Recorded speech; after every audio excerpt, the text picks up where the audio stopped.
bahwa ritual selanjutnya itu Yanti wajib membuka semua pakaiannya. Hai guys, welcome back to my channel. Balik lagi bersama aku di Zona Gika.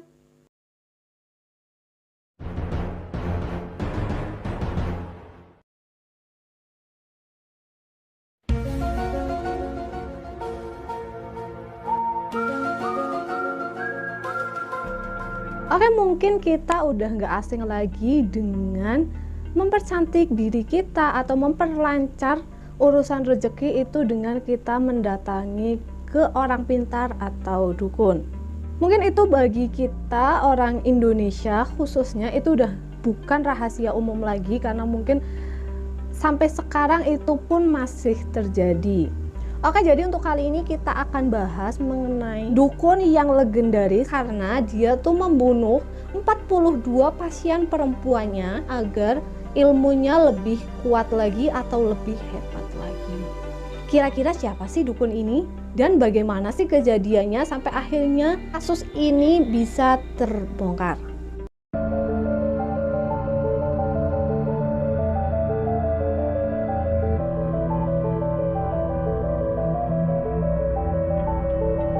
Jadi dia adalah dukun Ahmad Suraji. Jadi Ahmad Suraji ini adalah anak dari pasangan Jorgan dan Sartik. Ahmad Suraji ini lahir di Medan pada tanggal 10 Januari 1949. Dan ayah dari Ahmad Suraji ini dia adalah berprofesi sebagai dukun. Ayahnya ini meninggal ketika Suraji berusia 7 bulan. Mungkin dari kehidupan Suraji kecil ini dia sama seperti anak-anak biasanya, dia juga bermain, berlarian. Tetapi ketika dia menginjak umur 12 tahun, selain dia membantu orang tuanya di kebun, dia juga ternyata mulai tertarik untuk mempelajari ilmu klinik atau ilmu perdukunan. Dan dia itu mempelajari ilmu-ilmu ini dari buku-buku peninggalan ayahnya. Suraji ini juga dikenal dengan sebutan nama Nasib Kalewang. Kenapa sih dia disebut dengan Nasib Kalewang? Ternyata dia itu ketika kecil dia pernah terjebur ke sumur dan dia akhirnya selamat. Setelah beranjak dewasa, Suraji ini memutuskan untuk menikah dan dia menikah dengan Tumini. Bersama Tumini ini akhirnya Suraji mendapatkan anak laki-laki. Karena dia ingin mendapatkan anak perempuan, Suraji melakukan poligami. Dia itu berpoligami langsung menikahi 2 gadis sekaligus. Dan yang lebih mencengangkan lagi, ternyata 2 gadis ini yang mau dijadikan istri kedua dan ketiga Suraji masih punya tali persaudaraan atau dia masih satu keluarga dengan istri pertama dari Suraji ini. Dan karena dia kekeh akan berpoligami dengan saudara dari istri pertamanya ini, ibu dari Suraji ini menentang keras.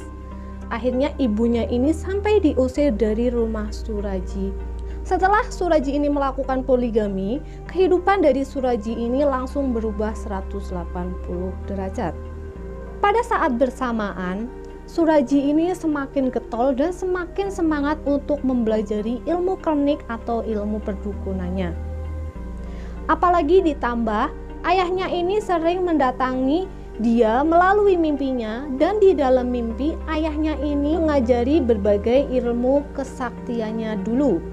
Terlepas dari Suraji yang benar-benar pintar atau dia benar-benar memiliki ilmu, di lingkungan rumahnya Suraji dia itu tetap dianggap sebagai orang pintar dan sampai dia dipanggil sebagai Datuk.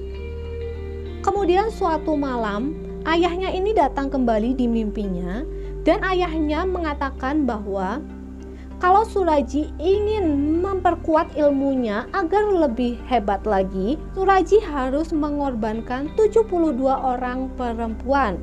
Dan dia pun wajib meminum air liur para korbannya. Awalnya Suraji ragu-ragu dia mau melakukan apa yang diperintahkan ayahnya atau tidak. Tapi setelah dia pikir-pikir, mungkin dia dapat membantu orang banyak setelah itu walaupun dia harus mengorbankan 72 orang perempuan. Dan setelah kejadian itu, akhirnya Suraji mulai mencari korban untuk dijadikan tumbalnya tersebut. Akhirnya waktu berlalu, Suraji masih mencari beberapa korban untuk dijadikan tumbal. Ada sebuah pasien di sini, dia namanya Yanti. Yanti ini bertemu dengan temannya, dan temannya itu sekarang terlihat lebih percaya diri dan dia kelihatan lebih cantik dan lebih segar lagi. Karena Yanti penasaran, kok temannya jadi seperti ini sih? Otomatis Yanti itu tanya sama temannya. Akhirnya temannya itu menceritakan bahwa dia tuh seperti ini karena dia dibantu oleh dukun Ahmad Suraji. Akhirnya karena Yanti ini dia juga tergoda, dia terlihat lebih cantik lagi dan dia juga pengen rezekinya lebih lancar lagi. Akhirnya Yanti ini pergi ke rumah Suraji ini. Setelah dia sampai ke rumahnya Suraji ini, akhirnya Yanti dia berbicara dengan Suraji mengenai apa keinginannya. Setelah itu Yanti disuruh meminum air putih yang udah diludahi oleh Suraji ini.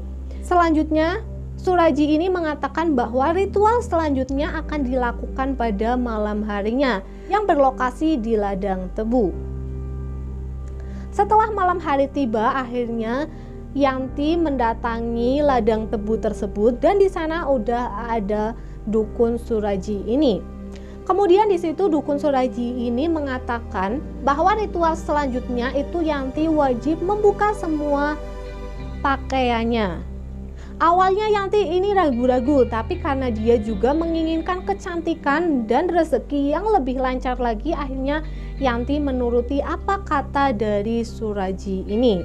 Selanjutnya karena Yanti ini akhirnya menyetujui ritual selanjutnya, Suraji mengeluarkan sekop dan alat-alat lainnya untuk membuat lubang kecil yang diperuntukkan untuk Yantinya nanti masuk ke dalam lubang tersebut.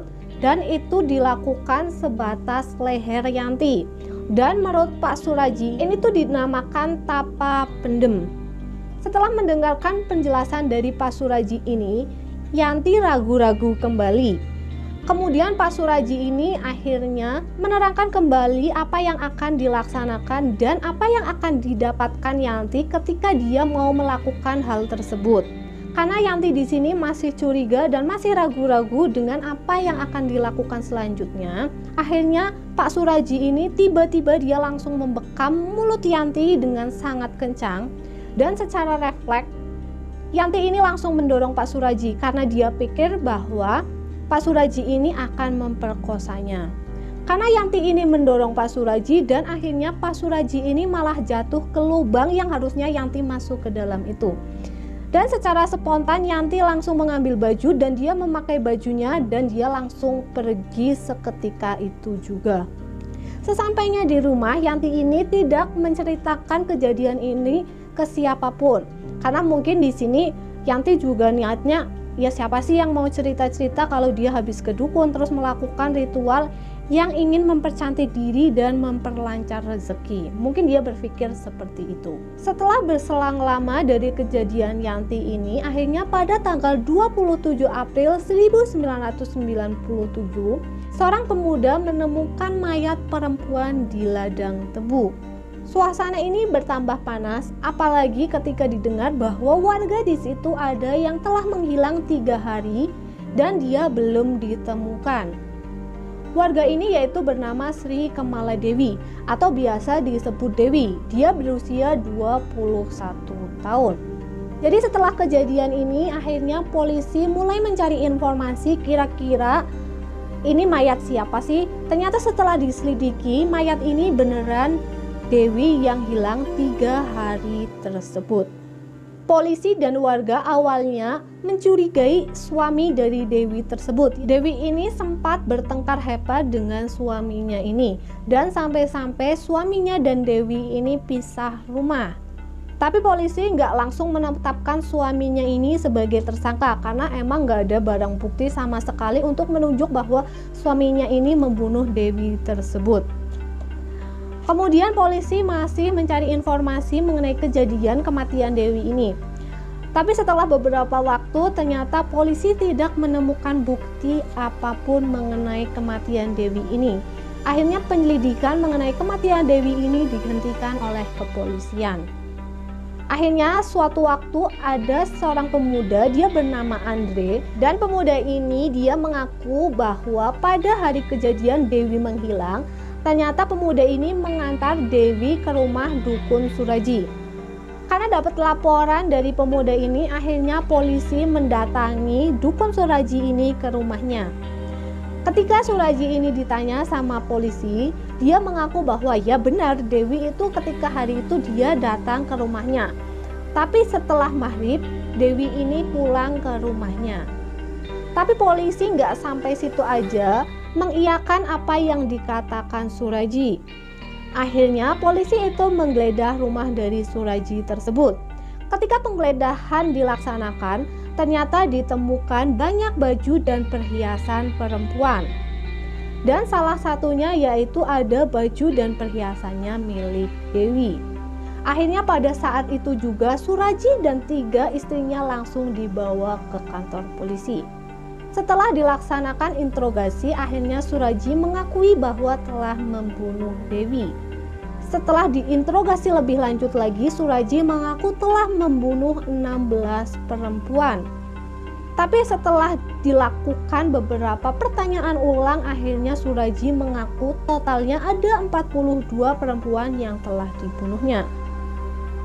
Dan ternyata nggak sampai itu aja, ternyata Suraji melakukan pembunuhan ini, dia nggak dilakukan sendiri, tapi dia dibantu sama istri pertamanya, yaitu Tumini. Jadi istri kedua dan ketiganya otomatis disuruh pulang karena istri kedua dan ketiganya itu nggak tahu apa-apa mengenai kasus ini. Ringkasannya itu pembunuhan ini terjadi antara tahun 1984 sampai 1994. Itu Suraji ini membunuh 42 orang perempuan. Kemudian pada tanggal 1 Mei 1997 akhirnya Suraji ditangkap polisi. Selang 1 tahun, yaitu pada tanggal 24 April 1998, akhirnya Suraji ini dapat vonis hukuman mati. Dan pada 10 Juli 2008 akhirnya terjadilah eksekusi mati kepada Suraji. Kenapa sih jaraknya dari vonis ke eksekusi itu lama? Karena ternyata Suraji ini melakukan beberapa banding untuk meringankan hukuman yang dia dapat. Oke, jadi itu cerita dari dukun Ahmad Suraji yang membunuh 42 perempuan yang digunakan untuk menambah ilmunya. Jadi pada zaman dulu itu kalau dukun ingin memperkuat ilmunya, dia tuh harus mengorbankan atau menumbalkan nyawa seseorang. Kalau zaman sekarang kira-kira masih seperti itu juga nggak sih? Bagi kalian yang tahu, saya tulis di kolom komentar. Oke, jadi pembahasan kita mengenai dukun Ahmad Suraji ini cukup sampai di sini aja. Dan jangan lupa untuk like video ini dan subscribe channel aku agar aku lebih semangat lagi untuk bikin video-video selanjutnya. Dan jangan lupa untuk share ke seluruh sosial media yang kalian punya. See you next time. Bye.